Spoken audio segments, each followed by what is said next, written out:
Hello students, welcome once again on my YouTube channel. मैं हूं doctor Ravi Dwivedi और हम यहां पर कर रहे हैं इंजीनियरिंग मैथमेटिक्स।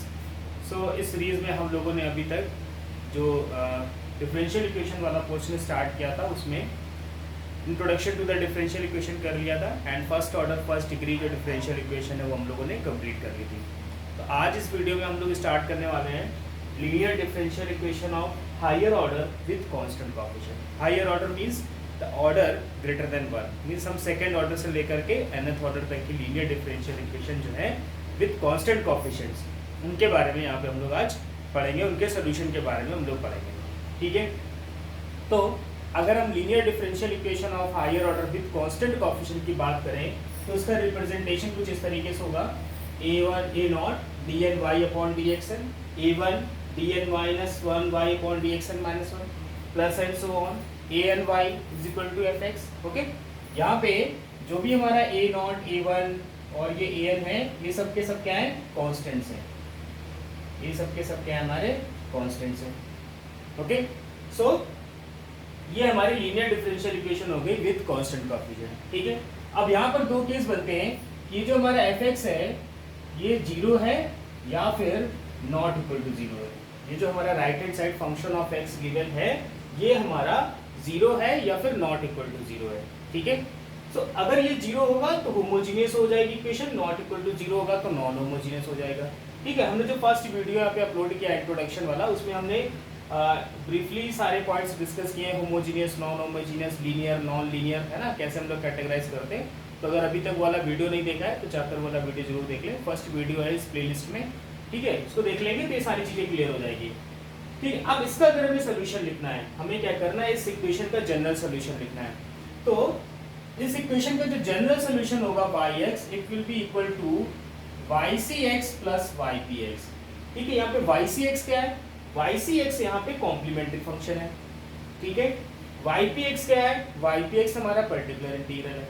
ठीक है, तो जब हम कॉम्प्लीमेंट्री फंक्शन और पर्टिकुलर इंटीग्रल दोनों को कंबाइंड कर देते हैं तो हमारा नॉन होमोजीनियस, ओके, ये जो अभी हमने लिखा हुआ है fx लिखा हुआ है मतलब ये 0 नहीं है, तो इसके लिए क्या बन जाता है, ये इसका जनरल सॉल्यूशन बन जाता है।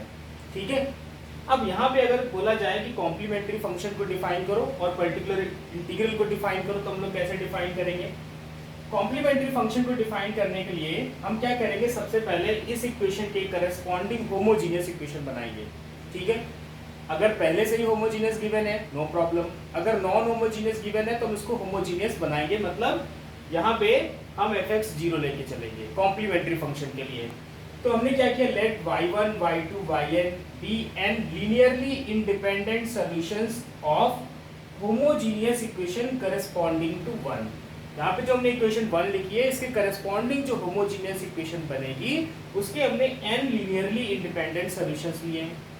अब हम क्या करेंगे, इन n linearly independent solutions को कंबाइंड कर देंगे, ठीक है, कांस्टेंट्स के साथ, है ना, मतलब इनका लीनियर कॉम्बिनेशन बना लेंगे हम लोग। तो ये जो लीनियर कॉम्बिनेशन बन के आएगा ये हमारा कॉम्प्लीमेंट्री फंक्शन होगा।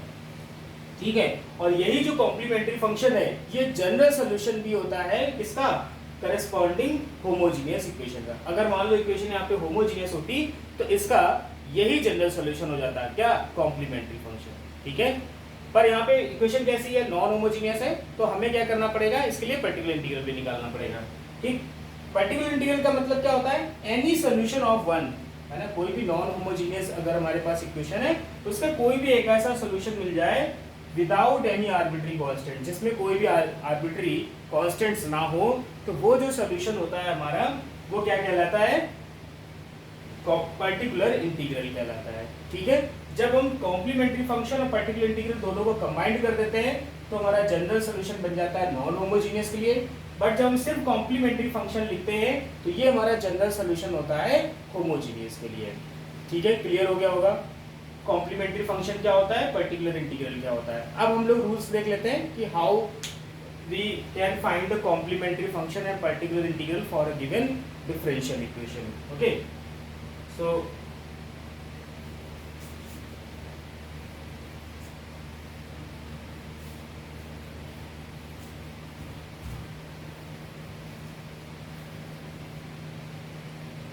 सबसे पहले हम देख लेते हैं यहाँ पे rules to find complementary function.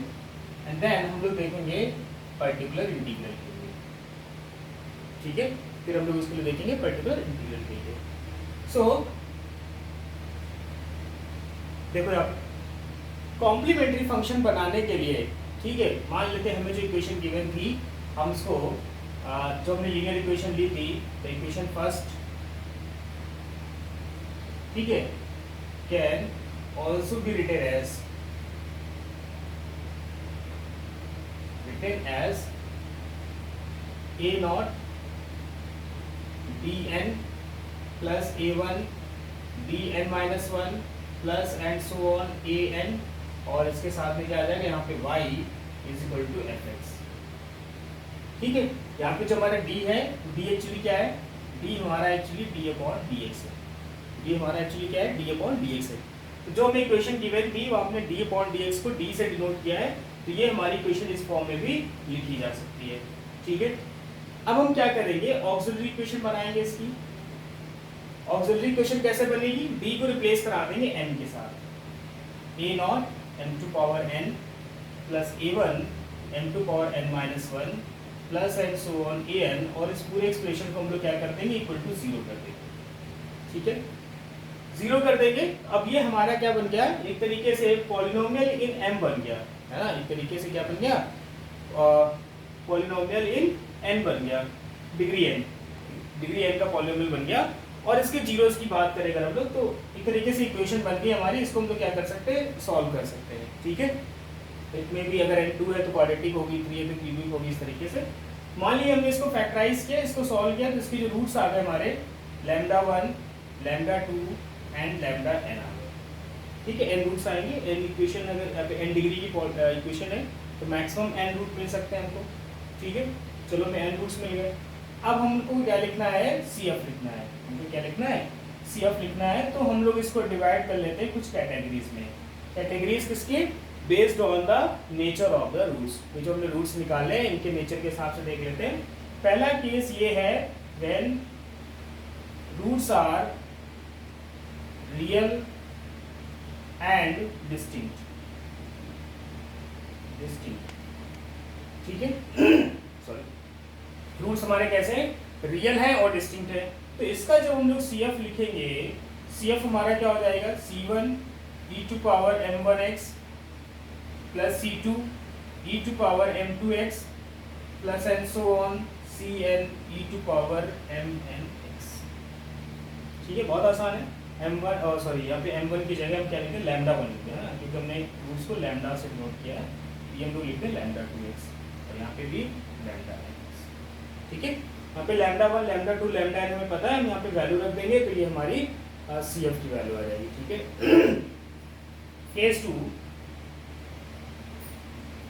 Case two क्या है, when roots are real and equal, roots are real and equal, कि रूट्स हमारे रियल हो और इक्वल हो जाए। तो जब रूट्स इक्वल हो जाएंगे तो ऐसा तो नहीं कि सारे रूट्स इक्वल ही हो जाएंगे, मान लेते हैं कुछ रूट्स हमारे इक्वल है। तो पहला केस हम मान लेते हैं कि हमारे दो रूट्स इक्वल हैं, λ1 equal to λ2 is equal to मान लेते हैं लैम्डा, है ना। दो रूट्स की वैल्यू क्या है, इक्वल है, मतलब दोनों की वैल्यू लैम्डा है। तो इसका जब CF हम लोग लिखेंगे तो ये होगा C1, इन दोनों के लिए लिखेंगे C1 plus C2x e to power λx, है ना। अब इसके बाद के जो रूट्स बचे वो सारे के सारे डिस्टिंक्ट हैं, तो ये हो जाएगा C3 e to power λ3x plus C4 plus and so on Cn e to power λnx, ठीक है ना। अगर दो रूट हमारे इक्वल हैं तो हम इस तरीके से लिखते हैं। मान लीजिए हमारे 3 रूट्स इक्वल आ गए, है ना। से मान लेते हैं हमारे λ1 is equal to λ2 is equal to λ3 और इसकी वैल्यू क्या लैम्डा है, ठीक है। तो हम CF कैसे लिखेंगे, तो हम लोग CF लिखेंगे C1 plus C2x C3x square e to power λx। बचे हुए रूट्स के लिए हम लोग क्या करेंगे, C4 e to power λ4x, ठीक है, plus and so on plus Cn e to power λn, ठीक है। सो बहुत ज़्यादा इसके आगे हमें बहुत ज़्यादा टेंशन लेने की जरूरत नहीं है, बिकॉज मैक्सिमम अगर हमें क्वेश्चन मिलेगा तो 4th डिग्री तक का मिलेगा, फोर्थ रूट से ज़्यादा का क्वेश्चन हमें नहीं मिलेगा। जब फोर्थ तक का होगा तो मैक्सिमम क्या होगा, 3 रूट्स इक्वल होंगे, या 4 भी होंगे तो c1 plus c2x plus c3x square plus c4x3। ठीक है, इसके आगे के बारे में हमें सोचना नहीं है। तो ये केस हमारा कब हो गया, जब रूट्स इक्वल हों, कुछ रूट्स उसमें इक्वल हों और रियल भी हों। अब तीसरा केस आता है, case third, when roots are complex, when roots are complex। ठीक है, तो जब भी हमारे कॉम्प्लेक्स रूट्स बनते हैं किसी भी इक्वेशन को सॉल्व करने पे, कॉम्प्लेक्स रूट्स हमेशा पेयर में आते हैं। ठीक है, तो मान लेते हैं कि हमारा जो लैम्डा 1 था वो अल्फा प्लस आयोटा बीटा आता है, and lambda 2 is equal to आ गया अल्फा माइनस आयोटा बीटा। ठीक है, अभी 2 रूट्स की बात कर रहे हैं, अल्फा 1 अल्फा 2 इस तरीके से, बाकी रूट्स हमारे रियल है। ठीक है, and others are real, others are real, बाकी रूट्स हमारे कैसे रियल है। तो CF हम कैसे लिखेंगे, इन दो के लिए हम लोग लिखेंगे e to power alpha x, alpha is the real part of the roots. यहाँ पे लिखेंगे a cos बीटा x, है ना, बीटा मतलब यहाँ पे आयोटा का coefficient imaginary part, plus b sin beta x, b sin beta x। ये तो हो गया किसके लिए, कॉम्प्लेक्स रूट्स के लिए। और इसके बाद जो बचेगा हमारा c3 e to power lambda 3x, c4 e to power lambda 4x, like this, इस तरीके से। ठीक है, तो ये 3 केसेस बनते हैं हमारे जब रूट्स हमारे इक्वल एंड डिस्टिंक्ट हो। रूट्स हमारे कैसे आ जाए, रियल एंड कुछ रूट्स इक्वल आ जाए, रूट्स हमारे कॉम्प्लेक्स आ जाए। अगर कॉम्प्लेक्स में भी रूट्स हमारे रिपीट करते हैं तो हम यहाँ पे लिखेंगे, जो हमने कांस्टेंट लिया है, मान लीजिए यही रूट्स हमारे 2-2 बार आ रहे होते हैं, लैम्डा 1 ये है, लैम्डा 2 ये है, लैम्डा 3 फिर से ये होता, लैम्डा 4 फिर से ये होता, तो हम क्या करते, a1 प्लस a2x लिखते, cos beta x plus b1 plus b2x sin beta x। ये हमारा मतलब कॉम्प्लेक्स और इक्वल रूट्स के लिए हो जाता है। ठीक है, तो ये 3 केसेस बनते हैं हमारे mainly to find the CF। ठीक है, अब जरा हम लोग देख लेते हैं पर्टिकुलर इंटीग्रल कैसे निकालेंगे। आई होप ये समझ में आ गया होगा। सबसे पहले इक्वेशन को हमें डी फॉर्म में कन्वर्ट कर लेना है, डी बाई डी एक्स को डी मान के फिर डी को एम से रिप्लेस करा देना है और बाकी चीजों को जीरो कर देना है। इस इक्वेशन को सॉल्व करके रूट्स निकाल लेने हैं। अब रूट्स के नेचर के हिसाब से इनमें से कोई एक केस बनेगा, उसके हिसाब से हम लोग CF लिख देंगे। बहुत ईजी है, हम लोग क्वेश्चन भी करेंगे इससे रिलेटेड। ठीक है, तो ये हो गया हमारा CF से रिलेटेड। चलिए अब हम लोग देख लेते हैं पर्टिकुलर इंटीग्रल कैसे निकालेंगे, फिर हम एक साथ दोनों के क्वेश्चंस करेंगे। सो पर्टिकुलर इंटीग्रल्स निकालने के लिए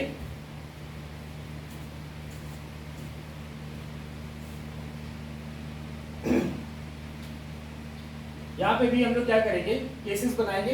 ठीक है, किसके बेस पे, व्हेन fx के बेस पे, क्योंकि पर्टिकुलर इंटीग्रल हमारा जो है वो मेनली fx के लिए एक सोल्यूशन देता है। बाकी जनरल सोल्यूशन तो हम लोग ऑलरेडी जीरो अगर होगा तो कॉम्प्लीमेंट्री फंक्शन से निकाल लेते हैं। ये जो हमारा पर्टिकुलर इंटीग्रल होता है बेसिकली इससे रिलेटेड ही होता है, fx से रिलेटेड ही होता है। तो चलिए हम लोग देख लेते हैं इसके 1 बाय 1 केस करके।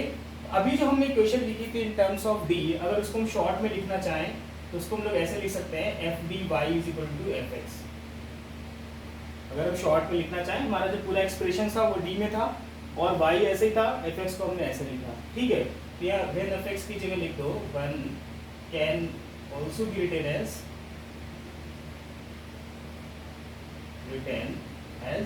ठीक है f dy is equal to fx। ठीक है, अब case first, when fx is exponential ax, ठीक है, या फिर ax plus b, exponential ax हो या फिर ax प्लस b हो fx की वैल्यू, तो इसका पर्टिकुलर इंटीग्रल हम लोग कैसे लिखेंगे। पर्टिकुलर इंटीग्रल इसका लिखा जाएगा 1 upon F D E to power ax plus b, and ये इक्वल टू हो जाएगा, b को रिप्लेस करा देंगे किसके साथ, a के साथ, तो ये हो जाएगा 1 upon F A E to power ax plus b। ठीक, कंडीशन यहाँ पे क्या है कि जो हमारा एफ ए है वो नॉट इक्वल टू 0 होना चाहिए। ठीक है, इन केस मान लो हमारा ये एफ ए 0 हो गया, इन केस हमारा क्या हो गया, एफ ए 0 हो गया, तो हम लोग क्या करेंगे, यहाँ पे x से मल्टीप्लाई कराएंगे। ठीक है, यहाँ पे क्या करेंगे, x से मल्टीप्लाई कराएंगे, इसको 1 टाइम डिफरेंशिएट करेंगे विद रिस्पेक्ट टू d, या इसको ऐसे लिख दो D by D of D, है ना, एंड एफ ऑफ, इसको हम डिफरेंशिएट करेंगे विद रिस्पेक्ट टू डी। और यहाँ पे हमारा क्या है, e to power ax plus B है। फिर अगेन हम लोग क्या करेंगे, यहाँ पे x अपॉन जो भी इसकी वैल्यू आएगी d upon D F D, और यहाँ पे हम क्या करेंगे, इसको सॉल्व करने के बाद d is equal to a रख देंगे और e to power ax plus B. ठीक है, कंडीशन फिर से वही है कि जो हमने f डैश d निकाला है वो मतलब f डैश a सॉरी, वो नॉट इक्वल टू 0 होना चाहिए। f a तो 0 हो गया, उसके लिए हमने क्या किया, x से मल्टीप्लाई करा लिया, इसको डिफरेंशिएट करा लिया विद रिस्पेक्ट टू d, और फिर वापस हमने d की जगह a रख दिया डिफरेंशिएट कराने के बाद। तो अब ये जो वैल्यू आएगी ये f डैश a आएगी, तो f डैश a इस बार नॉट इक्वल टू 0 होना चाहिए। अगर ये फिर से 0 हो गया, फिर वही सीन, एक और x से मल्टीप्लाई कराएंगे, एक बार और डिफरेंशिएट कराएंगे, इस तरीके से हम कर लेंगे। ठीक है, a सेकंड हमारा क्या है, a सेकंड हमारा है कि fx अगर हमारा क्या हो जाए, साइन ax प्लस बी या फिर cos ax प्लस बी, इनमें से कोई एक चीज आ जाए, साइन आ जाए या फिर cos आ जाए। ठीक है, तो हम लोग क्या करेंगे, इसके लिए पर्टिकुलर इंटीग्रल निकालने के लिए हम लोग 1 अपॉन, अब हम जो हमारी डिपेंडेंसी d पे थी वो d पे ना देख करके हम लोग चेक करेंगे d स्क्वायर को, इसको चेक करेंगे d स्क्वायर, मतलब जहां पे भी हमारे एक्सप्रेशन में d स्क्वायर होगा, ठीक है, किसके साथ, साइन ax प्लस बी या फिर cos ax प्लस बी के साथ। तो हम लोग क्या करेंगे, यहाँ पे d स्क्वायर को रिप्लेस करा देंगे 1 upon F of minus A square के साथ, माइनस ए का होल स्क्वायर नहीं, माइनस ऑफ ए स्क्वायर। ठीक है, तो पहले ए का स्क्वायर करना है, फिर माइनस लगाना है, और बाकी चीजें यहाँ ऐसे लिख देंगे, cos ax प्लस बी। ठीक है, होप ये दो केस समझ में आ गए होंगे। जब एक्सपोनेंशियल फॉर्म में होगा d की जगह a रख देंगे। ठीक है, कंडीशन ये f नॉट इक्वल टू 0 होना चाहिए। फिर हम क्या करेंगे, अगर ये f 0 हो जाता है, x से मल्टीप्लाई करा देंगे, इसको डिफरेंशिएट करा देंगे d के रिस्पेक्ट में, वापस d की जगह a रख देंगे, f dash a not equal to 0 आना चाहिए। ठीक है, इसी तरीके से हम क्या करेंगे, इसको प्रोसीड करते रहेंगे अंटिल हमें यहाँ पे नॉन जीरो आंसर ना मिल जाए। दूसरा केस हम देखते हैं, जब हमारा ट्रिग्नोमेट्रिक फंक्शन में से साइन या कॉस होगा, साइन या कॉस होगा तो हम लोग क्या करेंगे, 1 upon F T square sine A X plus B या cos A X plus B लिखेंगे। अब यहाँ पे d की जगह नहीं, हम d स्क्वायर को रिप्लेस कराएंगे, किसके साथ, माइनस ए स्क्वायर के साथ। ठीक है, इसको देखो याद ऐसे रख सकते हो कि एक्सपोनेंशियल को एक बार डिफरेंशिएट करने पे फिर एक्सपोनेंशियल ही मिल जाता है, लेकिन अगर साइन फंक्शन है तो उसको हमें दो बार डिफरेंशिएट करना पड़ेगा, एक बार साइन का कॉस, कॉस का साइन।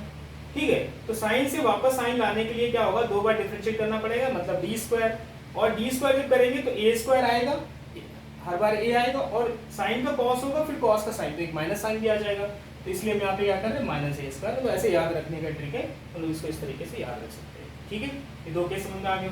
तीसरा केस हम लोग देख लेते हैं। तीसरे केस में हमारा क्या है कि जब हमारा एफ एक्स कुछ एल्जेब्राइक फंक्शन के फॉर्म में बन जाए, that means case third, when fx is equal to x to power m। ठीक है, fx is equal to x to power m इस तरीके से हो, तो हम पर्टिकुलर इंटीग्रल लिखेंगे 1 अपॉन एफ डी इंटू, ठीक है, 1 upon F D into X to power m, और ये इक्वल टू होगा, हम क्या करेंगे, अपने इस डिनोमिनेटर को कुछ इस तरीके से बनाएंगे 1 plus G of D form में। ठीक है, यहाँ पे मान लो हम कुछ भी कॉमन करते हैं, यहाँ पे H upon H D common कर लिया, मतलब हमने कुछ एक डी में फंक्शन कॉमन कर लिया, कांस्टेंट कॉमन कर लिया, मतलब कोशिश करेंगे कि कांस्टेंट कॉमन करने से बन जाए, और यहाँ पे क्या लिखेंगे, एक्स टू पावर है। फिर हम क्या करेंगे, इसको ट्रांसफर करेंगे, तो 1 अपॉन एच डी यहीं पे रहेगा। ठीक है, और ये हो जाएगा 1 plus G of D inverse और एक्स टू पावर एम। इसका एक्सपेंशन हम ओपन करेंगे कहाँ पे, जो ताकि हमें x की मैक्सिमम पावर तक, इसका मतलब इस तरह के एक्सपेंशन करेंगे कि d की जो मैक्सिमम पावर मिले और x की जो मैक्सिमम पावर m है, मतलब x की पावर m है, वो सेम मिले। कहने का मतलब ये है कि इसका एक्सपेंशन हम तब तक करेंगे जब तक कि हमें d टू पावर m ना मिल जाए। d टू पावर m के बाद के सारी जो वैल्यू होगी उनको हम लोग नहीं लेंगे, क्योंकि वो सब इसको जीरो बना देंगे, और फिर उसके बाद इसको सिंप्लीफाई कर लेंगे। ठीक है, अब यहाँ पे सीन ये बनता है कि अगर मान लो हमारा 1/d आता है, ठीक है, यहाँ मान लीजिए हमने d कॉमन लेना पड़ा हमको, तो d हमारा डिफरेंशिएशन के लिए यूज होता है, तो 1/d किसके लिए यूज होगा, इंटीग्रेशन के लिए यूज होगा। 1/d किसके लिए यूज होगा, इंटीग्रेशन के लिए यूज होगा। तो जो भी वैल्यू आएगी उसको हम फिर क्या करेंगे, अगर यहाँ पे d है तो एक बार इंटीग्रेट कर देंगे, d² है तो 2 बार इंटीग्रेट कर देंगे, इस तरीके से हम इसको सॉल्व कर लेंगे, ठीक है। केस 4 ये कहता है कि अगर मान लीजिए हमारा कुछ इस तरीके से है कि e⁴ax fx अगर हमारा इंटू vx कुछ इस फॉर्म में एक्सपोनेंशियल फंक्शन के साथ कोई दूसरा फंक्शन है, तो इसको हम लोग कैसे लिखेंगे, इसको हम लोग लिखेंगे इसका पीआई हम लोग लिखेंगे 1/fd e⁴ax into vx equal to e⁴x को बाहर कर लेंगे और fd की जगह लिखेंगे f(d + a), ओके, और ये हो जाएगा vx, f(d + a) vx। तो अब ये f(d + a) बन जाएगा। अब ये vx हमारा क्या है, अगर इन 3 में से कोई भी एक केस होगा, इन 2 में से कोई e⁴x तो होगा नहीं, इन 2 में से कोई भी एक केस होगा, उसके हिसाब से हम इसको क्या करेंगे, आगे सॉल्व करेंगे। मतलब अगर ट्रिग्नोमेट्रिक फंक्शन है तो ट्रिग्नोमेट्रिक वाला रूल लगेगा, अलजेब्राइक फंक्शन है तो अलजेब्राइक वाला रूल लगेगा, ठीक है, इस तरीके से हो गया। अब इसके बाद अगर यहाँ पे एक केस और बनता है कि मान लीजिए यहाँ पे हमारा केस फिर ये है कि अगर हमारा fx कुछ इस तरीके से हो, किस तरीके से हो, साइन ax और cos ax, इसके साथ में क्या है, इंटू bx आ जाए, क्या आ जाए, साइन ax और cos ax इंटू vx आ जाए। अब vx यहाँ पे मोस्टली क्या होगा, फंक्शन ऑफ x ही होगा, तो अगर एक्सपोनेंशियल होगा तो ये रूल लग जाएगा, ठीक है। तो बचा क्या, साइन के साथ साइन होगा तो हम उसको कंबाइंड करके साइन में वापस कन्वर्ट कर सकते हैं, तो यहाँ पे सिर्फ x वाला फंक्शन ही होगा। तो इसके लिए जब हम लोग पर्टिकुलर इंटीग्रल निकालेंगे, ये 1/fd साइन ax, ठीक है, मैं साइन के लिए लिख दे रहा हूँ, सिमिलरली कॉस के लिए भी ऐसे ही होता है, ये लिख लेना, ठीक है। 1/fd sign ax into bx, इसको हम लोग लिख सकते हैं 1/fd साइन ax को हम लोग लिखेंगे imaginary part of e⁴ax, imaginary part of e⁴ax into bx, ठीक है। यहाँ पे मैं लिख दूँ, ठीक है, वेयर e⁴ax जो होता है वो क्या होता है, cos ax plus iota sin ax। तो अगर इसका हम इमेजिनरी पार्ट ले लें तो वो क्या आएगा, सिर्फ sin ax आएगा, ठीक है। अब ये हमारा जो वापस बन जाएगा 1/fd, ठीक है। अब इमेजिनरी पार्ट को बाहर कर लेते हैं, imaginary part 1/fd e⁴ax into bx, ठीक। अब हमें पता है ये वाला रूल हमारा कौन सा बन गया, ये हमारा ये 4th वाला रूल बन गया। इस 4th वाले रूल से हम क्या करेंगे, इसको बाहर करेंगे, d को d + iota a से रिप्लेस करा देंगे, सॉल्व कर लेंगे, bx हमारा x वाला होगा, इनवर्स में ले जाएंगे, सिंपलीफाई कर लेंगे, ठीक है। ये 5th केसेस हो गए, ठीक है। जब हमारा fx इन फॉर्म में मिलेगा, cos होगा तो इमेजिनरी की जगह रियल पार्ट ले लेंगे, सेम सोल्यूशन चलेगा, ठीक है। सोल्यूशन लास्ट में दोनों पार्ट में आएगा, रियल पार्ट में भी, इमेजिनरी पार्ट में हम रियल पार्ट वहां से ले लेंगे, तो ये हमारा क्या हो जाएगा, इसका सोल्यूशन हो जाएगा, ओके। ये इतना हो गया। अब इसके बाद एक जनरल मेथड और है, ठीक है, उसको भी जरा हम लोग देख लेते हैं।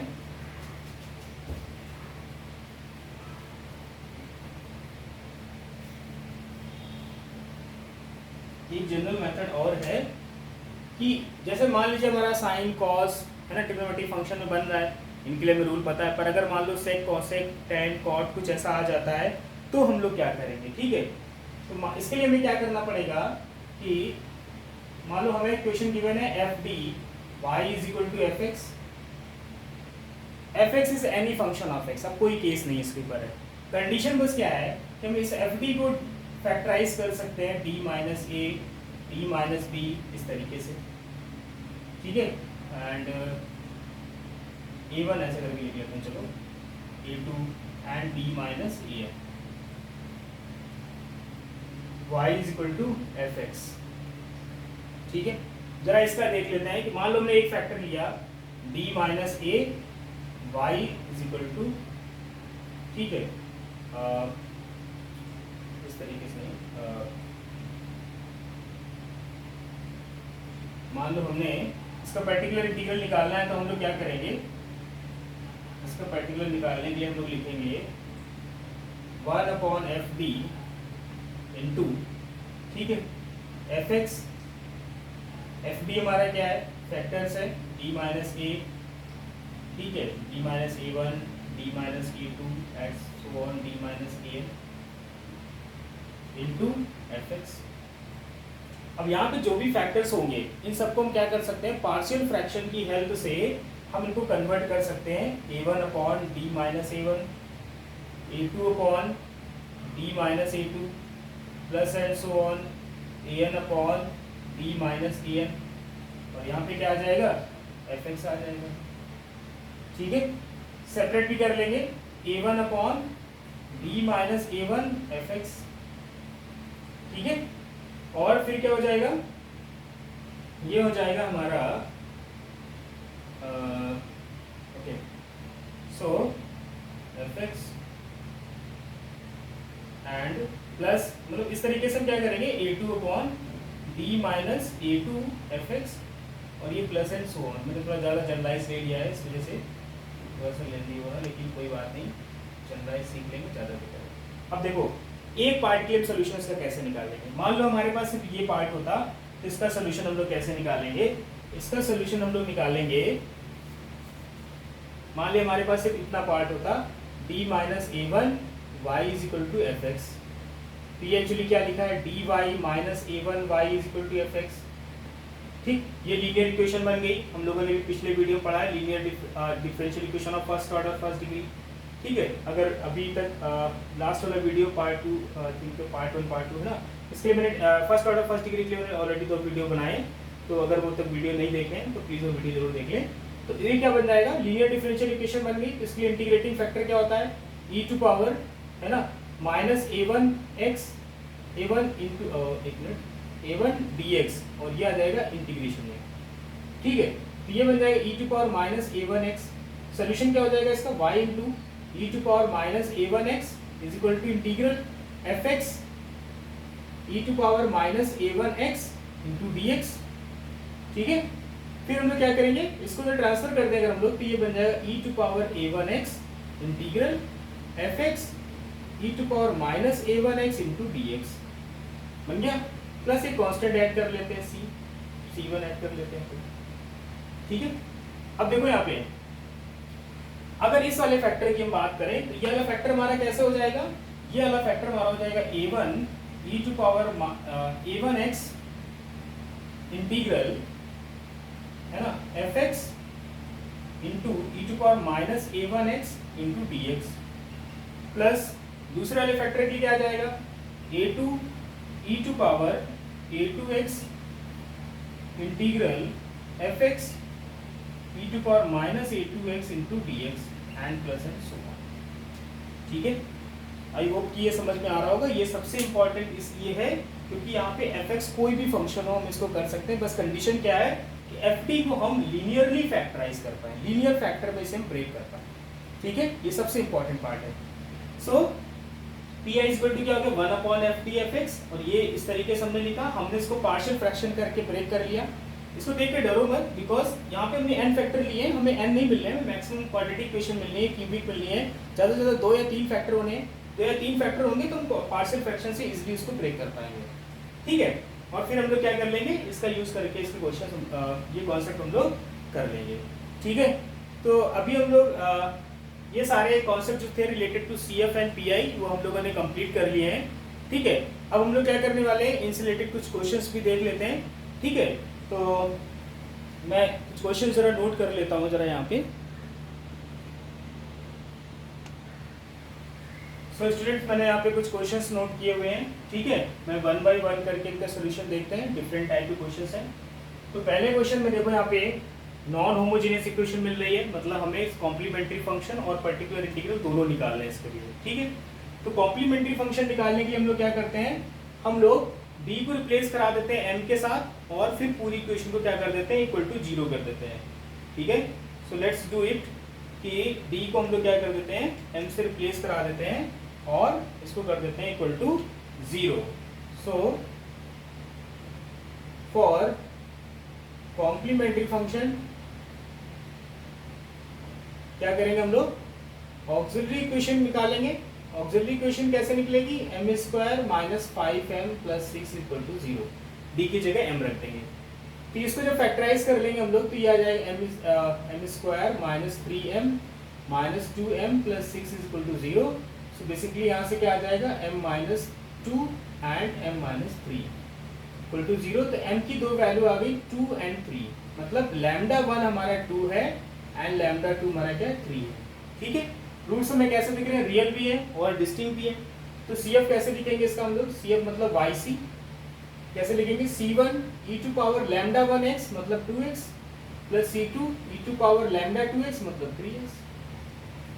Is it very simple. Now for PI, ठीक है, पर्टिकुलर इंटीग्रल पे जाते हैं। तो हम लोग पर्टिकुलर इंटीग्रल कैसे लिखते हैं, हम लोग पर्टिकुलर इंटीग्रल लिखते हैं 1/FD। FD का मतलब ये पूरा एक्सप्रेशन, D के टर्म्स में जो एक्सप्रेशन है वो FD है। तो ये हो गया D square minus 5D plus 6 और इनटू क्या है e टू पावर 4x। अब जरा देखो स्टूडेंट्स, ये किस फॉर्म में है, e to power ax plus b form में। ओके, तो क्या करेंगे हम लोग, d को रिप्लेस करा देंगे a के साथ, मतलब 4 के साथ। तो 1/4 स्क्वायर 5 इंटू 4 प्लस 6 और into e to power 4x। तो यहाँ पे क्या आ गया, 1/16 minus 20 plus 6 into E to power 4x, मतलब ये हो गया 1/2 ई टू पावर 4x। तो जब इसका कंप्लीट सोल्यूशन हम लोग लिखेंगे तो कैसे लिखेंगे, y is equal to Y C plus, इसको हम लोग yp से भी डिनोट करते हैं, प्लस yp। तो yc हमारा कितना है, c1 E to power 2x plus c2 E to power 3x plus 1/2 E to power 4x। तो ये हमारा क्या हो गया, इस गिवन फर्स्ट इक्वेशन का हमारा जनरल सॉल्यूशन हो गया। ठीक है, ये हम लोगों ने क्या किया, पहला क्वेश्चन कंप्लीट कर लिया। नाउ सेकंड देखते हैं हम लोग। सेकंड में हम लोग क्या करेंगे, सेकंड में भी सेम हम लोग सबसे पहले क्या निकालेंगे, नॉन होमोजीनियस है तो हम लोग सबसे पहले कॉम्प्लीमेंट्री फंक्शन के लिए ऑक्सिलरी इक्वेशन निकालेंगे। सो ऑक्सिलरी इक्वेशन इस सेकंड क्वेश्चन के लिए क्या बन जाएगी, ये बन जाएगी M square minus 4m minus 5 equal to 0। ठीक है, तो अगर इसके हम रूट्स देखें तो इसके ये फैक्टराइज हो जाएगा m minus 5 and m plus 1। तो यहाँ से हमें m की वैल्यू मिलेगी 5 और माइनस 1, मतलब एक रूट हमारा 5 है, दूसरा रूट हमारा माइनस 1 है। तो दोनों रूट्स हमारे फिर से रियल है और अनइक्वल है। तो CF कैसे लिखेंगे हम लोग, C1 e to power lambda 1x मतलब 5x plus C2 e to power minus 6। Okay, है ना, वेरी इजी। दूसरा हम लोग क्या करेंगे, for PI YP is equal to, है ना, 1/FD। FD का मतलब हो गया ये 1/D square minus 4D minus 5 और इंटू क्या है, cos 4x प्लस 3। ठीक है, cos साइन वाला जब भी केस आता है तो हम लोग क्या करते हैं, डी स्क्वायर को रिप्लेस कराते हैं माइनस ए स्क्वायर के साथ। इसको अगर हम cos ax प्लस b से अपने फॉर्मूले से कंपेयर कराएं तो a की जगह 4 है, a स्क्वायर हो गया 16, डी स्क्वायर की जगह क्या रखना होगा, माइनस 16। तो चलो यहाँ पे डी स्क्वायर की जगह रख देते हैं माइनस 16। तो हो जाएगा minus 16 minus 4d minus 5 into cos 4x plus 3। क्या बन जाएगा, ये माइनस कॉमन कर लेते हैं, ये बन जाएगा 4d plus 21 into cos 4x plus 3। ठीक है स्टूडेंट्स, है ना।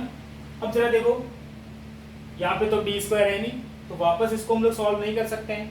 तो हम लोग क्या करेंगे, या डी स्क्वायर बनाएंगे। कैसे बनाएंगे, हम लोग यहाँ पे 4d प्लस 21 लिखा हुआ है, 4d माइनस 21 से मल्टीप्लाई करा देंगे और यहाँ पे भी सेम चीज 4d माइनस 21 और इसके साथ में क्या है, cos 4x प्लस 3 है।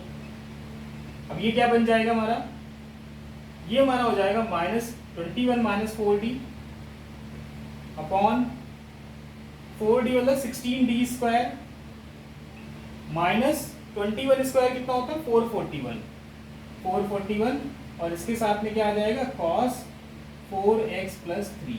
इसके साथ में क्या आ जाएगा, cos 4x प्लस 3। अब वापस हमारा डी स्क्वायर मिल गया, डी स्क्वायर की जगह क्या रखना है, माइनस 16 रखना है। तो ये कितना बन जाएगा, 16 का स्क्वायर हो जाएगा मतलब 256। तो ये हो गया 21 minus 4d cos 4x plus 3 upon -256 -441 कितना बन जाएगा ये 697। ओके, इट विल बी 697 और वो भी माइनस का। ठीक है, अब यहाँ पे हम लोग क्या कर सकते हैं, इस माइनस को चाहो तो ऊपर ले जाओ तो ये प्लस का हो गया, माइनस का हो गया। अब इस कॉस को अंदर मल्टीप्लाई कराते हैं तो एक तो आ जाएगा -21 कॉस 4x प्लस 3। ठीक है, प्लस 4d कराते हैं तो कितना हो जाएगा 4d का मतलब डिफरेंशिएशन, एक 4 और आ जाएगा, और कॉस का डिफरेंशिएशन क्या हो गया माइनस के साथ साइन 4x प्लस 3 और अपॉन में क्या है 697। ठीक है, तो ये हमारा क्या हो जाएगा, इसके लिए पीआई हो जाएगा, वाईपी हो गया। जनरल सोल्यूशन लिखने के लिए क्या करेंगे, कॉम्प्लीमेंट्री फंक्शन को पर्टिकुलर इंटीग्रल के साथ ऐड कर देंगे तो ये हमारा जनरल सोल्यूशन बन जाएगा। ठीक है ना, तो इस तरीके से हम जो ट्रिग्नोमेट्रिक फंक्शंस होंगे उनको डील करेंगे। डी स्क्वायर की जगह -a² रखेंगे, अगर डी स्क्वायर नहीं बनता है तो हम कॉन्जुगेट मल्टीप्लाई करा के डी स्क्वायर बनाएंगे, फिर वापस -a² रखेंगे और इस तरीके से कंप्लीटली सॉल्व करेंगे। थर्ड क्वेश्चन देखते हैं। अब देखो मैं पीआई बार बार नहीं निकालो, पीआई आप लोग समझ लेंगे कैसे निकलना है। ठीक है, इसको रूट्स निकाल के जो भी केसेस बनाए हमने उसके हिसाब से निकाल लो। मैं थर्ड में सिर्फ पर्टिकुलर इंटीग्रल की बात कर रहा हूँ। तो पर्टिकुलर इंटीग्रल की इसमें बात करें हम लोग तो क्या बन जाएगा 1/d³ -1। ठीक है, और इंटू क्या है x⁵ प्लस 3x⁴। मैंने क्या बताया था कि हमें इसको 1 प्लस फॉर्म में बनाना है डिनोमिनेटर को, तो हम लोग क्या करें सिंपली माइनस कॉमन कर लें तो 1 - d³ बन गया, 1 + 1 माइनस दोनों बना सकते हैं, और ये हो गया x5 प्लस 3x4। ठीक, इसको ऊपर ले जाएंगे तो -1 - d³ इनवर्स और इसके साथ x5 प्लस 3x⁴। अभी हम देखो x की हाईएस्ट पावर 5 है तो हमें इसका एक्सपेंशन भी याद रखना है कि d की पावर हमें 5 से ग्रेटर नहीं लेनी है, क्योंकि 5 से ग्रेटर लेने कोई मतलब नहीं है, 0 होने लगेगा। तो जब इसका हम लोग एक्सपेंशन करेंगे तो ये बन जाएगा 1 + d³, 1 - x इनवर्स है 1 + x³ एंड 1 + d³ एंड इसके बाद आएगा प्लस x² मतलब d³ हो जाएगा d6। ठीक है, तो अब ये क्या है d6 ही हमारा 5 से ग्रेटर हो गया तो इसके आगे हमें लिखने की जरूरत ही नहीं है। ये हो गया x5 प्लस 3x4। मल्टीप्लाई करा देते हैं इनका हम लोग, तो -1 के साथ मल्टीप्लाई होगा तो सेम चीज आ जाएगी 3x4। d³ के साथ मल्टीप्लाई होगा तो इसका 3 टाइम डिफरेंशिएशन है ना 5 4 3 यानी कि ये हो गया 60x²। इसका 3 टाइम मल्टीप्लाई तो 4 3 2 ओके 24 3 72 और ये आ गया x ओनली। फिर इसके साथ तो सब 0 ही होगा तो ये हमारा पर्टिकुलर इंटीग्रल हो गया। जो भी हम यहाँ पे CF निकालेंगे उसको इसके साथ ऐड कर देंगे और ये हमारा क्या बन जाएगा, मतलब इसका जनरल सॉल्यूशन आ जाएगा। ठीक है, इसके बाद फोर्थ में देख लेते हैं जरा, फोर्थ वाले क्वेश्चन में क्या करना है। फोर्थ क्वेश्चन में देखो यहाँ पे दिया है e⁴ax × vx फॉर्म से। जब इसका पर्टिकुलर इंटीग्रल हम लोग निकालेंगे तो यहाँ पे लिखेंगे 1/d² - 4d + 3 और e⁴x cos 2x। e⁴x को बाहर करते हैं, यहाँ x का कोएफिशिएंट है 1, कोएफिशिएंट क्या है 1 मतलब a की जगह 1 है तो हम d को रिप्लेस करा देंगे d + 1 से -4d + 3 और इंटू cos 2x। इसको थोड़ा सा ओपन कर लेते हैं तो 1/, ये हो जाएगा d² + 1 + 2d -4d + 3 एंड यहाँ पे क्या आ गया cos 2x आ गया। ठीक है, ये बन गया e⁴x 1/d² - 2d + 4 and into cos 2x। cos वाले केस में हम लोग क्या करते हैं d² को रिप्लेस कराते हैं -a² के साथ, मतलब ये हो जाएगा d² की जगह -4। जब d² की जगह -4 रख देंगे हम लोग 1/- 4 - 2d + 4 एंड cos 2x, तो ये -4 कैंसिल हो गया, मेरे पास क्या आ गया -1/2 e⁴x and 1/d of cos 2x। 1/d मैंने बताया क्या होता है इंटीग्रेशन होता है, cos का इंटीग्रेशन क्या होता है sin 2x/2, cos 2x का इंटीग्रेशन क्या हो जाएगा sin 2x/2, तो ये -1/4 e⁴x sin 2x। ये इस तरीके से हमारा बन गया। ठीक है, ये हमारा फोर्थ वन हो गया। अब देखो यहाँ पे फिफ्थ वाले में क्या करना है, फिफ्थ वाले क्वेश्चन में हमें x sin x दिया गया है, मतलब sin x के साथ हमें कोई ना कोई फंक्शन दिया गया है vx वाला टाइप से। तो यहाँ पे हम लोग क्या कर लेंगे, इसका जो हम लोग लिखेंगे 1/d² - 1 x sin x। तो मैंने बताया था हम लोग साइन एक्स को लिख सकते हैं imaginary part of exponential iota A X. A की वैल्यू यहाँ 1 है तो ये लिख सकते हैं imaginary part of 1 upon D square minus 1 X into E to power iota X. ठीक है, E to power iota X को बाहर करते हैं तो ये हो जाएगा E to power iota X और 1 अपॉन डी को रिप्लेस करा देंगे डी प्लस आयोटा से होल स्क्वायर माइनस 1 और यहाँ पे रहेगा सिर्फ एक्स। ठीक है, ये क्या हो जाएगा, ये चीज ऐसी रहेगी, आयोटा एक्स भी एज इट इज रहेगा। इसको जरा ओपन कर लेते हैं, D square I square minus 1 iota square plus 2 iota D minus 1 into X, ये हमारा एज इट इज रहेगा E to power iota X 1 upon D square plus 2 iota D minus 2 into X. ठीक है, अब इसे क्या करें, यहाँ पे x एल्जेब्राइक वाला केस बनेगा, 1 प्लस फॉर्म में बनाना है तो हम लोग क्या कर लेंगे, यहाँ से e to power iota x and upon में कॉमन कर लेंगे माइनस 2, तो बेसिकली बन जाएगा 1 minus D square plus 2 iota D upon 2 and whole to power minus 1 into X. ठीक है, इसको हम लोग ओपन करेंगे तो हमें सिर्फ x की पावर 1 है तो 1 तक का ही चाहिए, तो सिर्फ एक ही बार हम इसको ओपन करेंगे तो ये बन जाएगा हमारा exponential iota x by minus 2 और ये हो जाएगा 1। ठीक है, माइनस प्लस हो जाएगा D square plus 2 iota D by 2 और इसके साथ में आएगा x। जब यहाँ x के साथ इसका मल्टीप्लाई 1 का होगा तो x आ जाएगा, डी स्क्वायर के साथ ये 0 हो जाएगा और d के साथ क्या आ जाएगा 1 आ जाएगा। तो हमें क्या मिलेगा x प्लस 2 आयोटा बाई 2 मतलब x प्लस आयोटा। हमें क्या मिल रहा है, यहाँ से मैं इसको इधर लिख दे रहा हूँ, हमें मिल रहा है exponential iota x by minus 2 and x plus iota only. ठीक, अब एक्सपोनेंशियल आयोटा x को लिख सकते हैं cos x plus iota sin x और x plus iota by minus 2। अब ये दो कॉम्प्लेक्स नंबर इनका मल्टीप्लाई कराएंगे, रियल और इमेजिनरी पार्ट को सेपरेट कर लेंगे। जो हमारा इमेजिनरी पार्ट होगा वो हमारा सोल्यूशन होगा, क्योंकि हमने यहाँ पे क्या ले रखा है इमेजिनरी पार्ट। तो इमेजिनरी पार्ट हमारा जो सोल्यूशन होगा उसको हम कॉम्प्लीमेंट्री फंक्शन के साथ ऐड कर देंगे, ये हमारा कंप्लीट सोल्यूशन हो जाएगा। ठीक है, बस एक लास्ट क्वेश्चन और देख लेते हैं। तो हमारा ये आज का linear differential equation with constant coefficient वाला टॉपिक जो है वो पूरा कंप्लीट हो जाएगा। यहाँ पर देखो CF निकालने के लिए तो आसान है, CF कैसे निकालेंगे, ऑक्सिलरी इक्वेशन बनाएंगे, मतलब m square plus a square equal to 0, m square equal to आ जाएगा माइनस a स्क्वायर, मतलब m is equal to plus minus a iota आ गया। कंपेयर कराएं alpha plus minus iota beta से, तो अल्फा 0 है, बीटा की जगह a है, तो CF हम लोग इसका लिख देंगे e टू पावर 0x क्योंकि अल्फा 0 है, a cos बीटा x मतलब ax plus b sin beta x मतलब ax। ठीक है, फिर हम लोग क्या करेंगे, pi लिखेंगे। अब देखो यहाँ पे pi लिखने के लिए sec ax की वैल्यू, तो हम लोग sec ax के लिए हमें कोई रूल नहीं पता है, कोई भी रूल नहीं पता है, ना ही हम इसको ऐसा कुछ कन्वर्ट कर सकते हैं कि हमारे किसी स्टैंडर्ड फॉर्म में बन जाए। तो हम लोग बस एक चीज जानते हैं, यहाँ पे जो हमने FD लिखा हुआ है इसको हम लोग ब्रेक कर सकते हैं d plus iota a and d minus iota a में, d प्लस आयोटा a और d माइनस आयोटा a में, और यहाँ पे क्या है हमारा आ जाएगा sec ax। अगर हम इसको पार्शियल फ्रैक्शन से ब्रेक करें तो ये हो जाएगा 1/2 आयोटा a, ठीक है, 1 d minus iota a minus 1 d plus iota a, और ये क्या हो जाएगा sec ax हो जाएगा। ठीक है, अब जरा यहाँ पे देखो 1/2 आयोटा a को एज इट इज रखते हैं हम लोग। ठीक है, क्या हो जाएगा, ये हो जाएगा 1/d minus iota a sec ax minus 1/d plus iota a sec ax। ठीक है, इसके लिए देखो जरा हम इसके लिए देख लेते हैं, इसके लिए हम छोड़ देंगे, इसके लिए हम फॉर्मूला देख लेते हैं। तो क्या हो जाएगा 1/d minus iota a sec ax।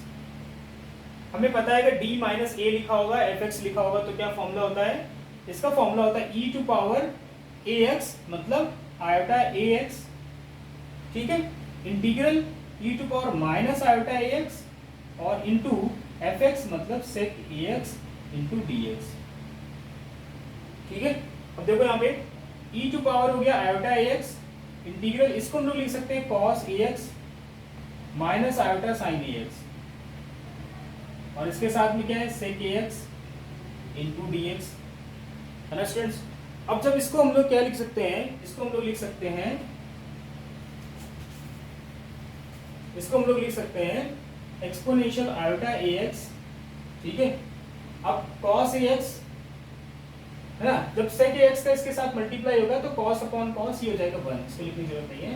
Integral 1 minus I iota sin ax upon cos, मतलब आयोटा tan ax और इंटू dx, ये हो जाएगा e to power iota ax, इसका हो जाएगा x माइनस आयोटा tan का क्या होता है log sec x, अपॉन में क्या आ जाएगा एक a और आ जाएगा। तो ये हो गया हमारा किसका, इस वाले पार्ट का हो गया। सिमिलरली जब इसका लिखेंगे 1 upon D plus iota a और sec ax, तो ये हो जाएगा e to power minus iota ax x plus iota log, है ना, sec ax upon a। Basically हमने क्या i की जगह माइनस एक्स रिप्लेस करा दिया है बस, तो ये हमारा दूसरा सोल्यूशन आ गया। दोनों को यहाँ पे रख देंगे, डिवाइड करा देंगे, तो ये हमारी क्या आ जाएगी, वैल्यू आ जाएगी किसकी, इसके पर्टिकुलर इंटीग्रल की, और CF के साथ ऐड कर देंगे तो हमारा जनरल सोल्यूशन आ जाएगा। सो स्टूडेंट्स, हमने यहाँ पे जितने भी डिफरेंट मेथड से CF निकालने के लिए, पर्टिकुलर इंटीग्रल निकालने के लिए, वो सारे के सारे हम लोगों ने कंप्लीट कर लिए हैं। होप ये वीडियो काफ़ी हेल्पफुल साबित होगा। सो वीडियो पसंद आए तो अपने दोस्तों के साथ शेयर भी करो, लाइक करो, कमेंट्स करो, एंड चैनल पर नए हैं तो सब्सक्राइब जरूर करो। Thank you.